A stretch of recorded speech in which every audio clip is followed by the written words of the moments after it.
अखंड मंथन के सभी दर्शकों को नमस्कार।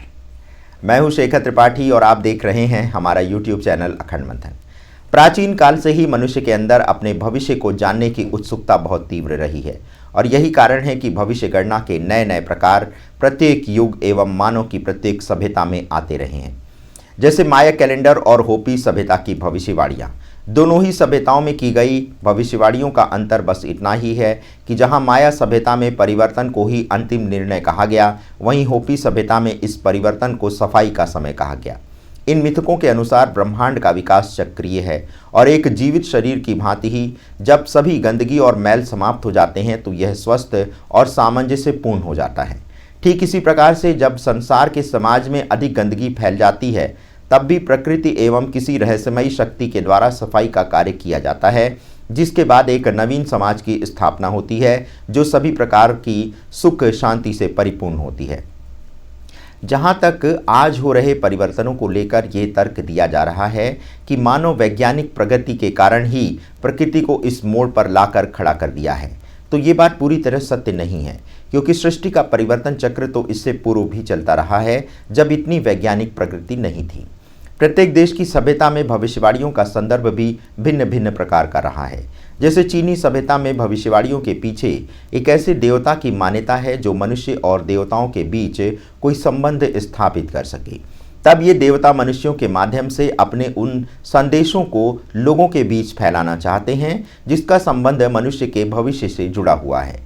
ये कुछ ऐसे दृश्य हैं जो न केवल हमारी पृथ्वी पर होने वाली घटनाओं को प्रतिबिंबित कर सकते हैं, बल्कि उन चीज़ों को भी प्रतिबिंबित कर सकते हैं जो अन्य स्थानों पर घटित हुई हैं या घटित होने वाली हैं।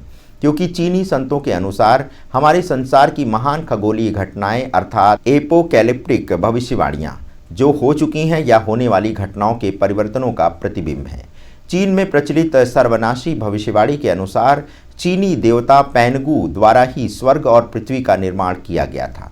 इस मान्यता के अनुसार जब स्वर्ग एवं पृथ्वी का निर्माण हुआ तो प्रारंभ में अराजकता थी, फिर देवता प्रकट हुए और उसके बाद मनुष्य का जन्म हुआ। लेकिन सृष्टि के निर्माण के समय का मानो आज नहीं है, अर्थात वह भी नष्ट हुआ और इसी प्रकार से सृष्टि के परिवर्तन का चक्र चलता आया है। इस भविष्यवाणी में भी ये कहा गया है कि सभी देवताओं को एक पूर्व निर्धारित तबाही का सामना करना ही पड़ेगा। ब्रह्मांड की सीधी और प्राचीन शक्तियों के बीच एक बहुसंख्यक युद्ध होगा जिसमें भारी मात्रा में तबाही के बाद ही ये युद्ध समाप्त होगा। इसी के बाद एक ईश्वरीय शक्ति का जन्म होगा एवं वही शक्ति सभी प्राणियों के जीवन का निर्णय करेगी। बाद में एक नया संसार बनाया जाएगा और युद्ध में मारे गए लोगों समेत सभी देवताओं का पुनर्जन्म होगा। शांति एवं प्रसन्नता का राज्य होगा और जो भाग्यशाली मनुष्य इसमें बच जाएंगे वे एक नए भविष्य का शुभारंभ करेंगे। इसी प्रकार माया सभ्यता तो बहुत पहले ही लुप्त हो चुकी थी, किंतु उसके द्वारा बनाया गया माया कैलेंडर जिसे लॉन्ग काउंट कहा जाता है वह आज भी उपलब्ध है। इस कैलेंडर के अनुसार वर्तमान मानव सभ्यता का अंत 13वें बख्तून के अंतिम दिन होना था, जो हमारे कैलेंडर में 21 दिसंबर 2012 में आया था। किंतु जिस विनाश की बात की गई थी वैसा कुछ भी नहीं हुआ। नवंबर 2011 में मैक्सिको के national institute of history and anthropology के अनुसार दिसंबर 2012 में माया पिरामिड में पाए गए एक पत्थर पर एक नया संदर्भ खोजा गया था।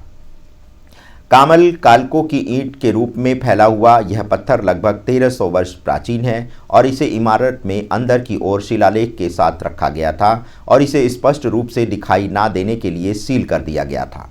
मायाओं ने 13वें बख्तून यानी 1992 से 2012 तक के 20वें वर्ष को पृथ्वी के पुनर्जन्म या पृथ्वी के शुद्धिकरण की अवधि कहा है। वर्ष 755 में एक माया भिक्षु ने भविष्यवाणी की थी कि 1991 के बाद दो प्रमुख घटनाएं घटित होंगी, जिसमें से पहली घटना होगी मनुष्य की ब्रह्मांडीय चेतना का उदय एवं पृथ्वी की शुद्धि एवं उसके बाद उसका पुनर्जन्म।